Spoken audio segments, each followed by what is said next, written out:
Okay, hi there everyone, and welcome to today's University Business Web Seminar. It's great to have you all with us. Thanks for joining us today. My name is Kurt Isley-Durley. I'm the Web Seminar Editor for UB, and I'll be your moderator. The title of our event, as you see here, is Stakeholder Conversations, the Key to Long-Term Strategic Direction, and is being brought to you through the generous support of our sponsor for today, Thoughtexchange. First, as attendees are still coming in here, a bit of background about our topic and what we'll be taking a look at here today. Conducting meaningful conversations with stakeholders is vital to inform and validate the strategic direction of any institution. However, many traditional methods of gathering this input, such as surveys or town hall meetings, are flawed and can be misleading, often being disproportionately influenced by the loudest or most negative voices. Today we'll be learning about more effective ways to foster these meaningful conversations. We're joined by a vice president from the British Columbia Institute of Technology, one of the largest polytechnic institutions in Canada, and we'll be taking a look at how BCIT leadership launched an initiative to create engaging, productive discussion with staff members as part of a broad ongoing strategic planning process. We're looking forward to a very interesting presentation and discussion here, plus live Q&A. We welcome your questions, so do stay tuned. We'll get started in just a couple of minutes here. Before we do, though, just some quick housekeeping. First off, for tech support, if you need any help, you can feel free to use the chat window at the right side of your screen there. As it says on the slide here, just select the name of our event host, Joseph Morrow. He's serving as our producer, and send him a message if you're having any kind of technical problems. If you're having any trouble listening through your computer speakers, or if you prefer to listen over the telephone, you may also have noticed in that chat panel at the right there, we just posted the phone number and access code. You can use those to get audio access over the phone if you need it at any time. Now, if you have a question, as I said, we do welcome your questions here. If you have a question for our panelists, as it says here, please feel free to enter it in the Q&A. You should see at the bottom right-hand corner of your screen there. We'll get to as many as we can when we get to the Q&A at the end. Feel free to ask a question, though, at any time as we're going here. Just type your question in the Q&A at the bottom right-hand corner there. Also, just make sure it's set to all panelists, like it says on the slide there. Also, speaking of questions, a very common question we get is asking if the presentation will be available at a later time. And the answer is yes. You will be getting a follow-up email with links to these slides, as well as the archive recording. We are recording here, and it'll be archived on the UB site. So don't worry about that. You'll have ample opportunity to go back over it at your own pace, or if you want to share with anyone on your team at your institution, you'll be able to do that. Okay, so with that, on to our program here. Today we're very fortunate and excited to have with us Tom Roemer, is VP Academic at the British Columbia Institute of Technology. We're also joined by Kevin Skelcher. He is VP Client Solutions at Thoughtexchange, and we're happy to have them both with us. Kevin is going to start us off here today with an introduction and a bit of an overview of our topic. So at this point, I'll turn it over to him. Kevin, as always, it's great to have you with us. Welcome to our web seminar. Thank you very much, Kurt. Good afternoon, ladies and gentlemen. It's a real pleasure to be here with you today. I'm just going to start by sharing a little bit about what we do here at Thoughtexchange, how the tool works, and some of our thinking behind the tool. And then I'm going to pass it over to Tom, and he's going to actually share with you the story of BCIT and some of the work that they're doing. So as a background for us, what's really important is to work with our clients to address some of these engagement challenges. Like, how do you deal with the loudest voice in the room, dominating conversations, not hearing from everybody, moving beyond some of the just basic tools of surveying and into a sort of more meaningful and in-depth conversation. And how then do you use that information to build consensus and agreement for change? And so what we know is that a lot of the tools that are used nowadays tend to focus on this idea that frequency equals importance. The more times you hear something, the more important you give it, the more meaning you give it, the more important you judge it to be. And that's not always necessarily the case. We want to, in our work, we want to look at what are some of those unique ideas that surface for the group based on the quality of those ideas. And I'll show you in our tool how we get to those some of those unique ideas. So what is Thoughtexchange? Well, our mission as an organization is to bring people together. And we do that using a combination of software and service. So we have a service team that helps deliver these major projects and train your people to use the tool and build capacity with your organization. And our software, how it works is we invite people into a three-step process. So the first step is that we just ask them to share some thoughts about a topic or an idea, just some things that are important for them. And then in the STAR step, the second step here, we get them to consider and then rate the thoughts of other people. And in that way, they're looking at the idea, same as you would sort of rate an Uber driver sort of on a scale of 1 to 5 using stars, and I'll show you what that looks like. And then in Discover, we look at what rises to the top, what surfaces, what are those unique ideas, and then also in our analysis we do some work around the data to help you understand it and help it be used in your decision-making processes. We're just going to go through a few slides on what it looks like. So people get invited into a Thoughtexchange through a link, and that link can be in an email, or it can be sent to them directly through social media or through even a text message. And once they click the link, it loads in the web browser. There is an app available too if you wanted to use that version. And this is not necessarily a login or password for people, although we can have people sign up. And once they click the link, they come to a welcome page, and then we're able to show them some background. We can put in a video and just create a little bit of framing for the process. We then, once they've gone through the background, we can ask a few demographic questions and get them to tell us a little bit about themselves, about the participant can share about themselves, and then we ask them to share their thoughts. Ideally, Thoughtexchange is a 1 or 2 question process. Once they've put in their thoughts, we ask them to share why that's important for them, so we can get at that underlying interest. Then once they're sharing their thoughts, we then get them to go through the thoughts of others and rate, or consider and then rate ideas. And so here, this is where we move away from sort of this frequency equals importance idea. We ask people to look at the thought, how much do they agree or disagree with that thought, and there's no social bias here. You can't. It's not like your boss says, here's what I'm thinking, and then people agree, or it's the loudest, most well-spoken person that shares a thought and therefore builds agreement around that idea. It's really about looking at the quality of the thought and how much that resonates with you as a person, and then you rate it accordingly.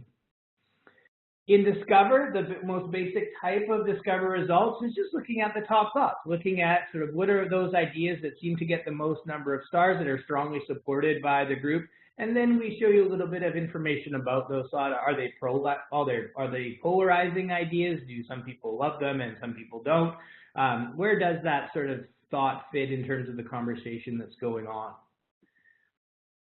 One of the important service pieces that we provide is moderation. So what we'll do is have our team work in the background and make sure that none of the thoughts that are shared are rude or hurtful or will take away from the quality of the process.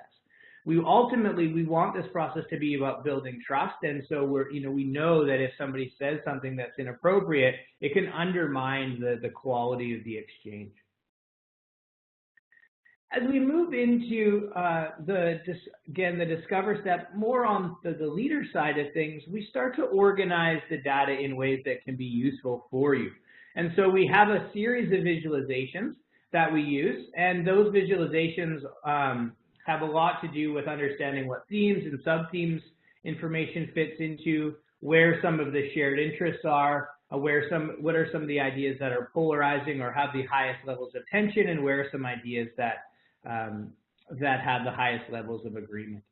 So why is that? Why does that matter? Well, actually, that matters because by getting the group to have a conversation, you can actually start to, as they get exposed to different ideas, they start to learn about unique things that they hadn't thought of.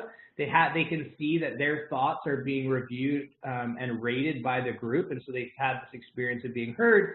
And then ideally, they can see how their contribution is used in the decision making of their leaders.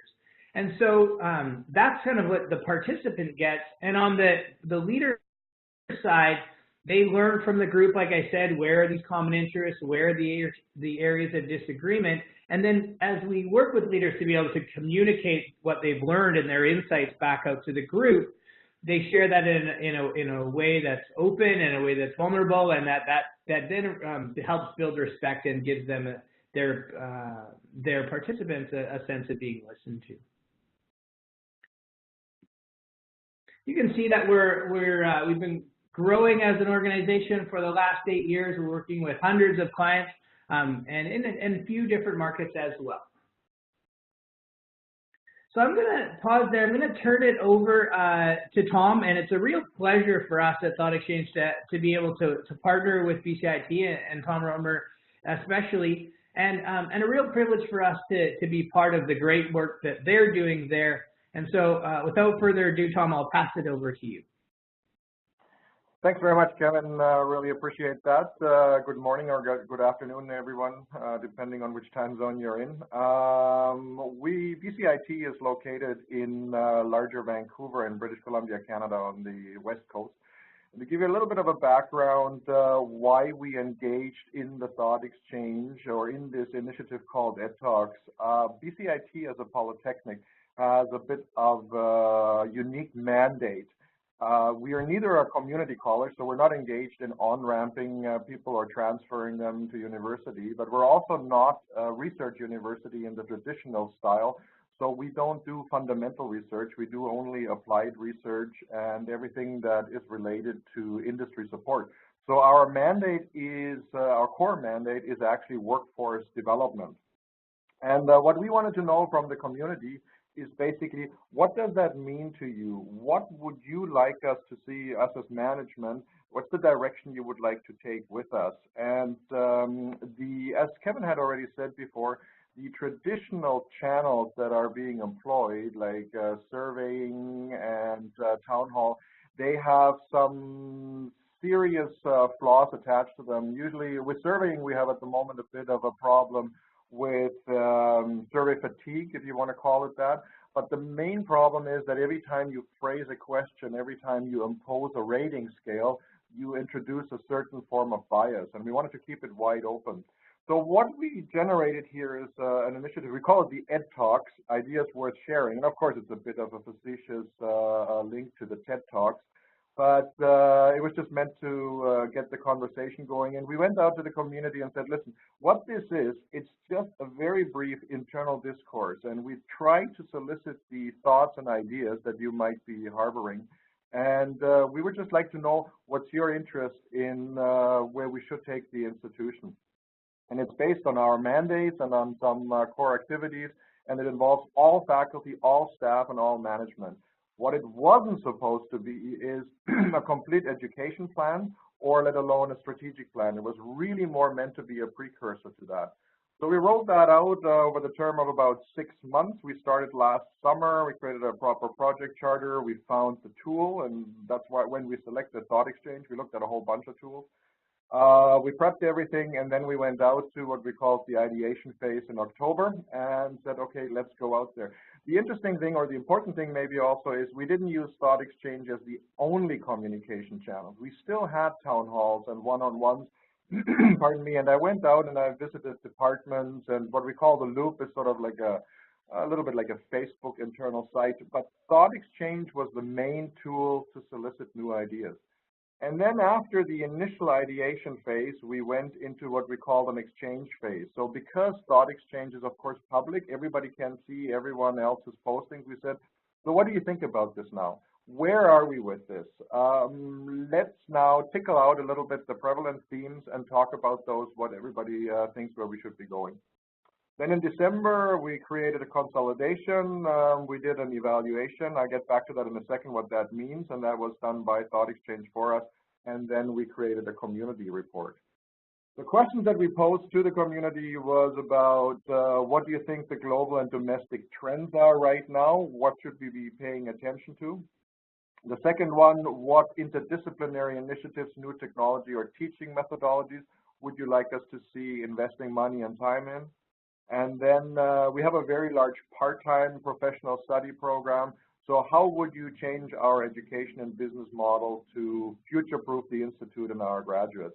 And then we simply had a fourth question, if none of the above applied. So again, we wanted to keep it as restrictive or as little restrictive as possible. And we tried to keep, wanted to make sure that nobody felt they were being kept out of the discussion just because the framework didn't quite fit with what they wanted to say. All right, how did we do?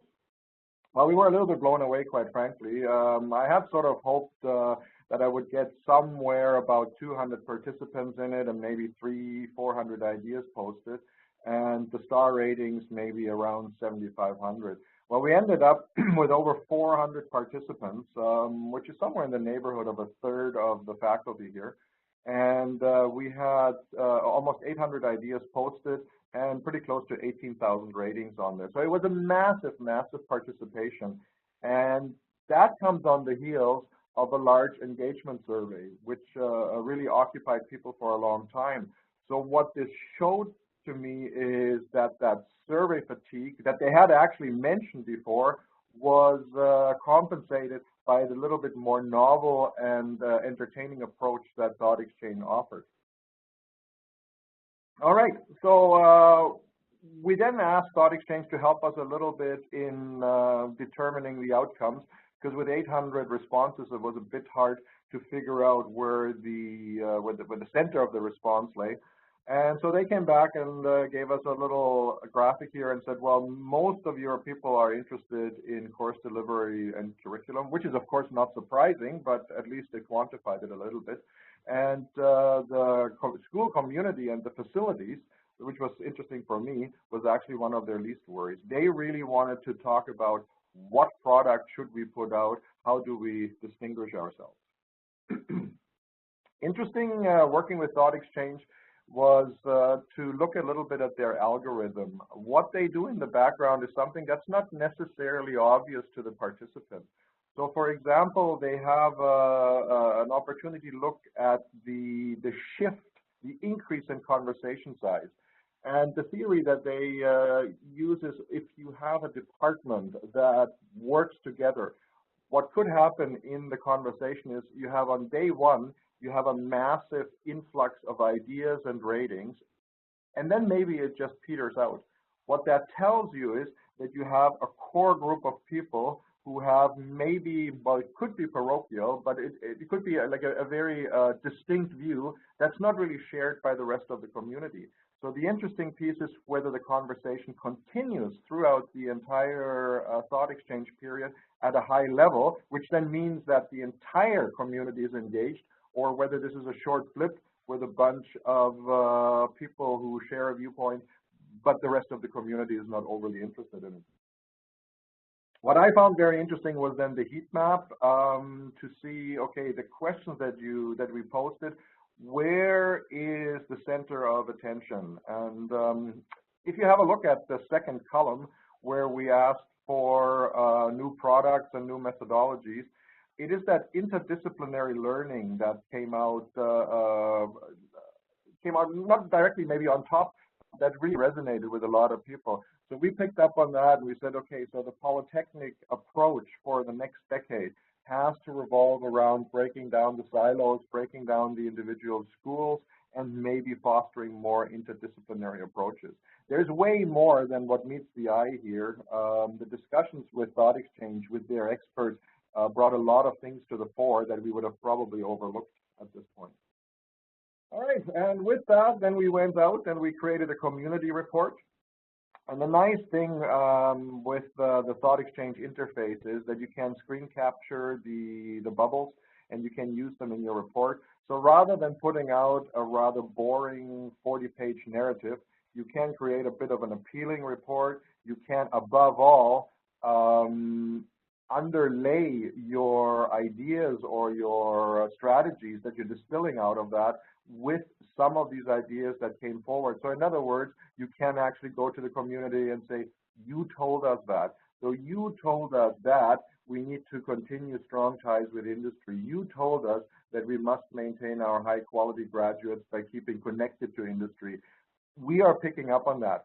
So when you lead into the discussion with the community then with respect to future strategy, you can legitimize your approach and you can say, this is not something that I dreamt up in my office. This is actually something that came from the community.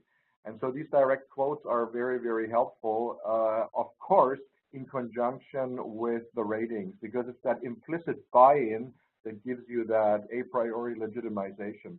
There's a graphic appeal to it, and what's nice with it also, you can, of course, with a little bit of screen capturing software, you can customize it any which way you like.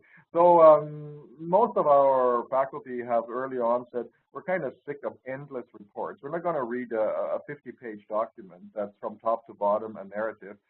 And we tried to break through that a little bit with an engaging screen capture and with an engaging report.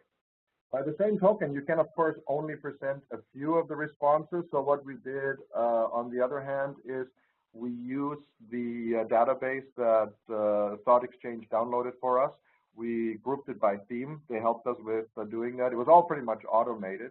And then we created a repository where the individual faculty could go in and see all the questions that were posed. And that, of course, made sure that we offered complete transparency. There was no interest in cherry picking some of the ideas and then basically ignoring the other ones, but we tried our best here. Long story short, in closing, we got a lot of positive response from the faculty. They said they really enjoyed working with it. Some said they really enjoyed the fact that this isn't a discussion board, because what normally happens then is you end up with these endless threads, 500 levels deep, and nobody knows anymore where the question even started at some point.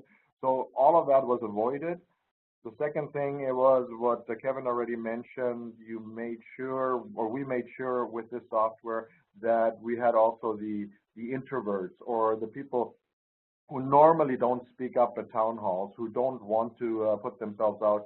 We had them participate in it. And then immediately the community picked up on it, or not. It could also happen, because of course you have also some negative comments in there. If they're being ignored by the community, they don't get that moment in the sun, so to speak.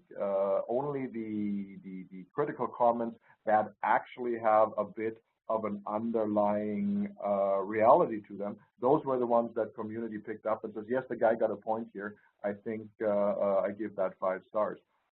So long story short, all in all, a really pleasant experience. We are currently using Thoughtexchange again. We are now engaging in our strategic planning process, and we have broken down that process into 6 distinct steps, talking about values and talking about facilities and so forth.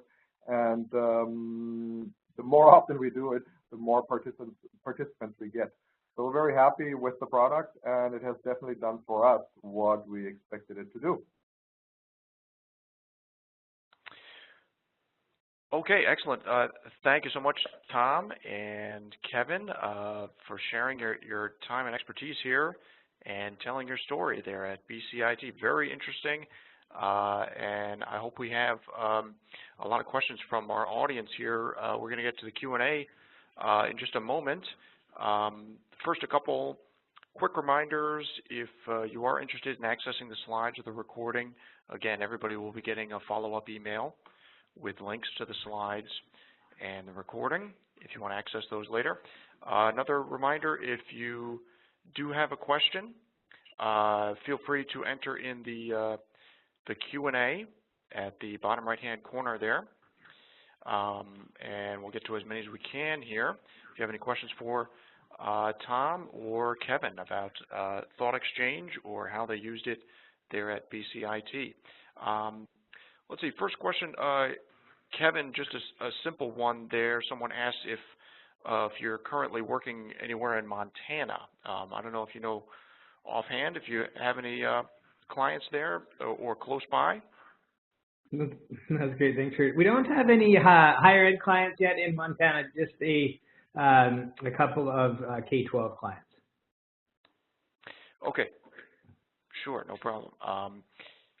Tom, interesting question. You talked about early on about some of the challenges with trying to gauge and engage with your staff and students. We have a question asking about that. What traditionally have been your greatest barriers to learning about the needs of your staff and students? Tom, I think you mentioned like survey fatigue being is that one of them? I don't know if there are others. That's definitely one of them. The biggest barrier, quite frankly, is the size of the institution. We are about 3,000 people, and there is no proper way to connect with them in a really comprehensive way. If you do town halls, you usually get a turnout of about 80 to 100 people, and we have a lot of part-time instructors who are not on campus 24/7. So it's sometimes a bit difficult to judge if you're getting more of an extract, and if that extract is actually representative of the whole, or if you're seeing the real picture right now. And we found surveys to really only be useful if the question is fully quantifiable. If we want to say, how many of these courses would you like to run? Okay, that's where a survey works. But if the questions become a bit more abstract or almost philosophical, that's when we found that surveys are out of their league. Sure, absolutely. Yeah, makes sense. Great. Another interesting question. You talked about you're developing the strategic plan now, and as this process kind of led up to some strategic planning, someone asked, with all the disruption in education and technology, do you think it's possible to strategically plan anymore, or is it more accurate to refer to setting more of a strategic direction? How do you think of that there, Tom? Strategic planning more in the long term, or strategic direction? That's an excellent question, because I've been grappling with that for quite a while now. I would call it more of a strategic direction, and the idea is, of course, to keep the institution as responsive and as future-proof as possible. And in an age of accelerated technological evolution, that's not always so easy. But what has crystallized out of, Ed Talks are things like interdisciplinary approaches. Make sure that you break down the traditional silos and work on comprehensive solutions. It has also the advantage that you can infuse supplemental skills like team building, soft skills, conflict resolution, almost sort of as an underlying theme.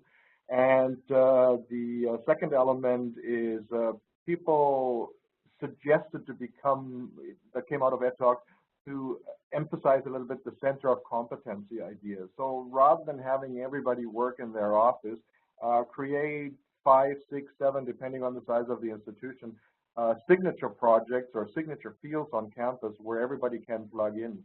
And that becomes then a little bit the flagship for the institution, and a rising tide lifts all boats.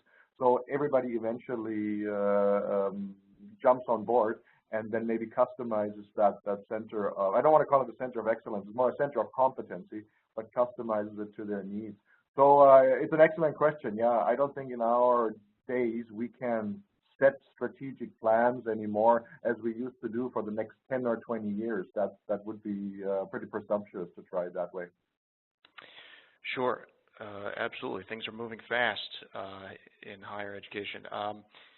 Tom, you mentioned there working with your community of 3,000. That was faculty and staff, is that right? Yes, that's everybody, pretty much everybody on campus, staff, management, faculty. And then, as I mentioned before, we actually have 50,000 students, but 30,000 are part-time students, and that's not to be mistaken for continuing education and like Ma and Pa courses. Those are all professional upgrade courses at the undergraduate and graduate level. The instructors are connected with that often are industry professionals who teach at night. It's very difficult to engage that community because they don't appear on campus. They don't normally participate in community events. They just come and do their thing. And so that's where the Thoughtexchange created a bit of a platform. And in olden days, when we went out with a survey, we had usually a very bad response rate because people simply didn't want to answer a long survey, whereas this was a bit more entertaining, and so that's where we got a very nice response rate. So the 400 that we have, that relates to about 1,200 teaching faculty. Okay, interesting. There was a question here asking about that. Were staff invited to participate at the same level as the faculty? It seems like that was part of the advantage here, is that everybody can kind of participate equally. Is that right, Tom? That's correct. The invitation went out as a broadcast. We did not make a distinction between support staff or faculty or part-time faculty or management. The only thing that we did, and that was by design, we did in the first round include neither industry, so externals, nor students. I really wanted to talk only to the teaching community at this point. And then after I distill the results, I want to take that to the students. And the reason for that simply was to keep the conversation a bit focused, to talk a bit to the scholars and the support staff directly and say, how do you see it? And then you take it to the next constituent group and say, okay, now what do you think about that? Sure, interesting, great. Another question here asks, did you have any concerns about using Thoughtexchange like this to ask people what they really think? Is there a certain vulnerability there for you as a leader? Tom, did you have any, I don't know, hesitations or anything when you talk about doing this and not being certain exactly what you're going to get from your community? That's always an underlying fear, right? Because you don't know where the discussion is going. And, we basically told the community right from the start, be critical. There's nothing wrong with that. We're looking for critique. Keep it clean. Stay away from personal attacks, and keep it constructive. There's no need now to point fingers, but let us know where you want to go. Don't complain about where we have been. And as far as I remember, I would have to check with my administrator. There was not a single posting that we needed to remove because it broke some rules of good taste or anything. It was all very, very good. And yes, a lot of them were critical and said, I think we have not been paying attention to this and this and this trend. Well, that's exactly what we try to tickle out. But yes, there's always a danger, of course, if you open a public or a semi-public venue, that this thing might get a bit off the rails. But yeah, no, we had no concerns on that end. Sure. I'd be interested to hear what were the biggest things or biggest single thing that surprised you in this process. You mentioned a couple of things that surprised you in the results. Well, if you had to narrow it down, what things surprised you? So the one thing that surprised me was the sheer participation, and the second one was how quickly distinct themes percolated to the top. I was a bit afraid, especially when I saw how many people participated, that I would end up with this rather flat response where I said, okay, there's now 20 or 30 people for pretty much every topic, and now I have to go in and almost choose my favorite one, so to speak, right? Instead, there were very, very distinct themes, and so interdisciplinarity, just to use that as an example, came up very early, and then future posters picked up on that theme and added their own ideas relating to it. And so that's where what is now demonstrated by the heat map, where we had a few really distinct foci of engagement. And what that helps me then as an administrator, as a leader, is to say, okay, now I see where the passion lies. Now I see that this is not an indifferent pool of people, but they have very, very clear aspirations where they would like to take that institution. So that was really reassuring for me, because I generated the report myself. I wrote it myself over Christmas. I didn't use our marketing department or anything. And it gave me, it instilled a lot of confidence and even enthusiasm in it, because I knew there was a lot of backing that I had on the part of the faculty. Sure, absolutely interesting. And you talked about, Tom, you talked about the mission of your institution a little bit there in preparing for industry. Interesting question here, asking what are your thoughts on how automation will impact technical and administrative jobs, and in turn technical and administrative training. Does that affect you looking towards the future and in terms of how you train your students and your approach? You keep that automation in mind? So it affects us hugely, and I had, even prior to the Ed Talks, I had identified it as a strategy that we have to pursue. So be it Internet of Things, smart cities, Industry 4.0, all these catchphrases for a new reality. But I wouldn't say I wasn't sure that I can simply launch it. I was hesitant to launch it as a explicit directive out of the office of VP Academic, because if you're not careful, I think it's the same everywhere, but especially sort of on the West Coast, we have a bit of a consensus culture. And if I go out as the VP Academic and say, this is where we need to go, if I don't do it right, I achieve the opposite effect. So that's where the Thoughtexchange helped me to legitimize the approach and to reinforce it. As far as, going back to the question, as far as what we want to do around this, we have a new federal initiative out here called the Digital Technology Supercluster, and that is supposed to attract industry and develop technologies, and above all, help the post-secondaries to create an ecosystem around that new reality. What we do at BCIT is we emphasize the fact that it will not happen overnight, but it will also not take 30 years. So we have to create a realistic window. And then we try to emphasize with our partners the fact that more and more IT skills will be required in even ground level jobs. So the machinist, the millwright, the operator, they all will probably need to upgrade from, let's call it a trades level, an industrial trades level, to a bit of more of a, we call it here in Canada, an engineering technologist. In the US, that would be like an associate degree in an engineering technology discipline. But it's that 2-year level. So that is where we see our main directive in helping people, future-proofing themselves. And if I may, the other one is, of course, the existing workforce will require a lot of upgrade training in that. So as I mentioned before, 3/5 of our clientele actually comes from industry or comes with, we have 70% of our students come with a previous degree. So those are the ones that we need to, where we need to infuse knowledge about automated systems. We don't really think that the replacement, like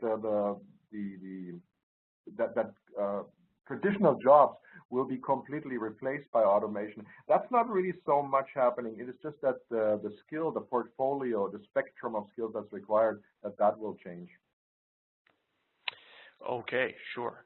And another question here, asking if you're using Thoughtexchange in any other ways, or is this mostly for strategic planning discussions?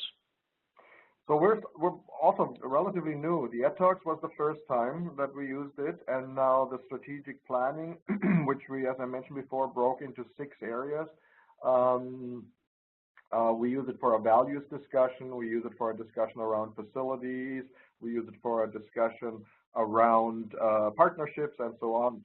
But what we have done is, because we bought a long-term membership with Thoughtexchange, so we have actually gone out to the community and said, if you would like to use it in your department or in conjunction with your industry clientele, feel free.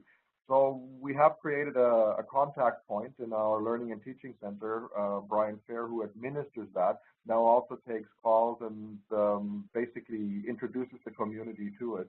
What that allows us to do is that that the community buys into the concept, but that they also discover maybe new uses for it. And it works actually really well. We just make sure that we never have more than one Thoughtexchange engagement running at the same time in order not to confuse it. So it's a linear approach rather than a parallel one. Right, great. Excellent, very interesting. Well, thank you so much. It looks like we've hit all of our questions here. So I'm going to wrap things up on behalf of University Business. I'd like to thank our speakers once again, Tom Roemer and Kevin Skelter. Thank you both so much for sharing your time and expertise with us here today.